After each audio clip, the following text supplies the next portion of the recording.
Assalamualaikum warahmatullahi wabarakatuh. Oke, kita akan lanjutkan materi kita ya. Kemarin setelah kita belajar tentang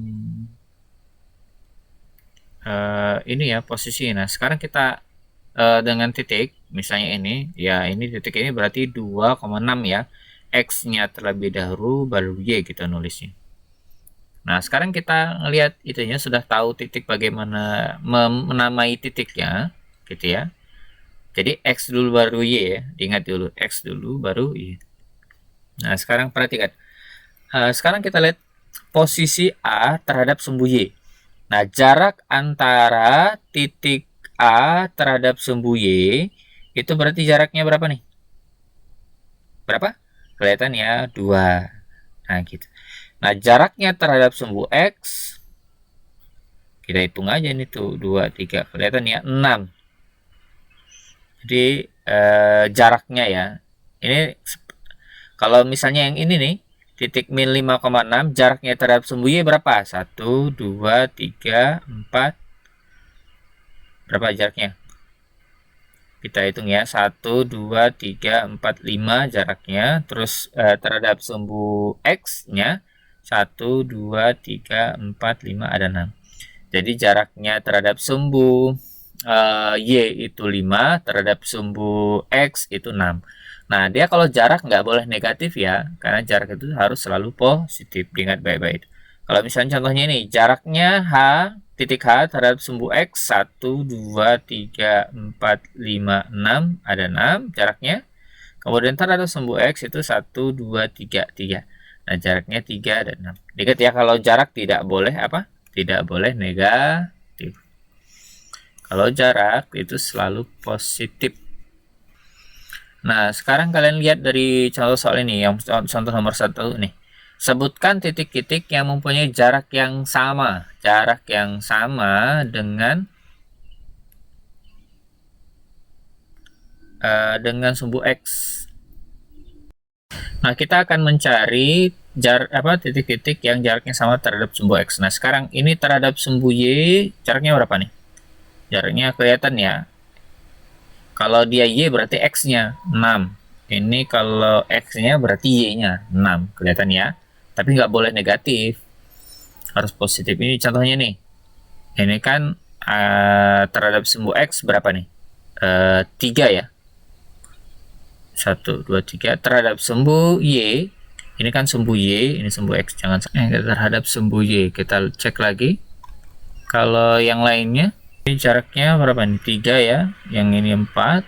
Terus yang ini jaraknya 3. Ini jaraknya 4. Yang ini jaraknya, karena dia ini sebaliknya 4. Ini jaraknya 5. Ini jaraknya berapa nih? 4. Berarti ini jaraknya 3. Kelihatan nggak? Ini 6 ya. Terus jaraknya 6. Nah, ya udah cek aja yang sama. Jaraknya sebut jarak yang terhadap sumbu X sama. Sumbu X yang sama itu berarti ini ya, 6 sama 6. Terus jaraknya 3 dengan 3. Terus jaraknya 4 dan 4 gitu. Terhadap sumbu Y yang sama, Y itu berarti yang ini ya. Jaraknya 6 sama 6 sama. Terus 4 dengan 4, 3 dengan 3. Nah, gampang ya. Jadi jaraknya itu ya sesuai dengan koordinat kartesiusnya. Sekarang kita bicara tentang posisi titik terhadap titik asal 0,0 dan titik tertentu yaitu A, B. Nah, misalnya ada berkemah ya, bentuknya seperti ini. Nah, dia ada pos utama di sini. Nah, ada tenda 2, ada pos 1. Ada pos 2, pasar, perumahan, dan seterusnya. Misalnya gini, posisi pos 1 terhadap pos utama itu berarti titiknya berapa? Karena ada titik 0,0 ya, berarti titiknya adalah 2, 5. Jadi 2,5 tapi terhadap pos utama. Gitu ya. Tapi terhadap pos utama. Oke, kita akan latihan contoh soal. Nah, sekarang ini. Dalam gambar di atas, menunjukkan aliran sungai yang melewati beberapa titik dalam koordinat. Sebutkan 5 titik, ya berapa titiknya. Ya, kita pilih aja yang ini ya, min 7,7. Yang ini min 6,4. Yang ini min 3,3. Yang ini, nah ini 0 ya. 0, X-nya 0, Y-nya 2, jadi 0,2. Gampang ya kalau mencari titiknya. Nah, ini ada kuadran 1, kuadran 2, kuadran 3, dan kuadran 4. Jadinya ini kita sebut dengan kuadran 1. Ini kuadran 2. Ini kuadran 3. Dan ini kuadran 4. Diingat baik-baik ya urutannya. Jadi berlawanan dengan arah jarum jam. 1, 2, 3, 4. Kita sebut dengan kuadran ya. Nanti kalian terminologi kuadran akan sering kalian dengarkan di SMA nanti ya, terutama di di materi trigonometri.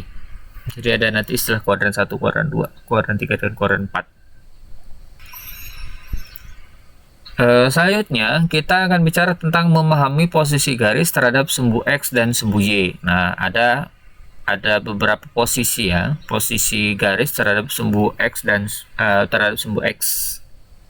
Ini kita bicaranya baru terhadap sumbu X saja. Sumbu Y yang harusnya ini terhadap sumbu X dan sumbu Y, salah tulis ini. Sumbu X dan sumbu Y. Jadi pertama kan kita punya sumbu X, sumbu Y, dan sumbu X ya.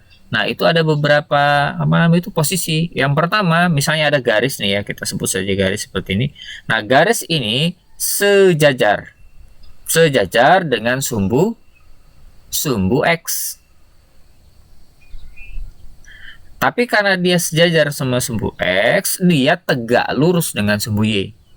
Yang ini tegak lurusnya di sini. Sama seperti yang warna ini, garis hijau ini. Kalau garis hijau ini dia sejajar dengan sumbu Y tapi tegak lurus terhadap X. Nah, kalau yang ketiga ini garis N2 itu memotong sumbu X dan sumbu Y. Sama garis N1 juga itu memotong garis X dan garis Y. Sebagai contoh juga nih, contoh 2.2 ya. Gambarlah garis M dan N yang saling sejajar tapi tidak tegak lurus dengan sumbu X dan sumbu Y. Jadinya nggak tegak lurus nih. Sejajar M dan N tapi tidak tegak lurus terhadap X dan Y. Nah, bentuknya seperti ini ya kira-kira. Apakah ada contoh lain, Pak? Banyak. Misalnya kita buat begini ya. Nah, di sini juga boleh sejajar, atau kita buat juga di sini dengan begini juga. Boleh, yang penting dia tidak sejajar dengan sumbu X dan sumbu Y. Itu aja ini aturannya. Oke, kita latihan ya, kayak contoh nomor 1 nih. Misalnya gambarlah garis L yang tegak lurus terhadap sumbu X yang berada di kanan. Oke, dan berjarak 5 satuan dari sumbu Y. Oke, pertama kita buat garisnya, sumbunya dulu. Pertama kita buat ada sumbu begini, sumbu X. Ini ada ini sumbu X, di sumbu Y. Kita kasih tandai dulu, ini Y, ini X. Kan 1, 2, 3, 4, 5. 1, 2, 3, 4, 5. Gambarlah garis yang tegak lurus terhadap sumbu X. Sumbu X itu berarti ini, tegak lurus itu berarti gini ya. Dia kasih warna yang lain. Warna apa ya? Warna biru. Kalau tegak lurus terhadap sumbu X, dia gini kan, tegak lurus. Ya kan, kalau dia tegak lurus. Karena dia tegak lurus, ya berarti situ. Dan berjarak 5 satuan dari sumbu Y. Oke, berjarak 5 satuan berarti ya jaraknya 5, 1, 2, 3, 4, 5 berarti ya di sini dong. Jaraknya. Kita ganti warna deh, jangan ini. Kita ganti warna biru ya. Jadi 5. Ini dia tegak lurus terhadap sumbu X. Kita kasih tanda ya, tegak lurus itu begini terhadap sumbu X dan berjarak 5.